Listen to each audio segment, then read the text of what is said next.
Heartiest congratulation Priyanka দি অমিত দা।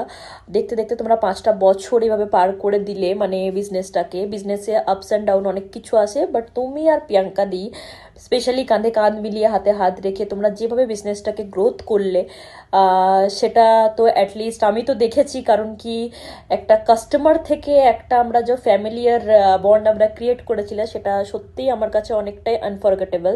So সেটা আমি কোনোদিনই ভুলতে পারবো না। আর তোমরাও আমাকে এতটাই ভালোবাসা দিয়েছো যে কলকাতা যতদিনে আমি ছিলাম, অ্যাজ অফ অল নোজ কি আমি ওখানেই বসতাম, চুমকো চমক ছাড়া আমার দ্বিতীয় কোনো জায়গা ছিল না।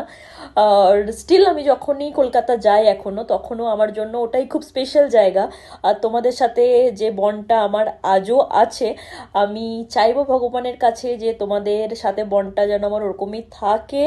আর ফিউচারে তোমরা যেন আরও আরও আরও বিজনেস আউটলেট তোমরা ওপেন করতে পারো, not only Kolkata, all over the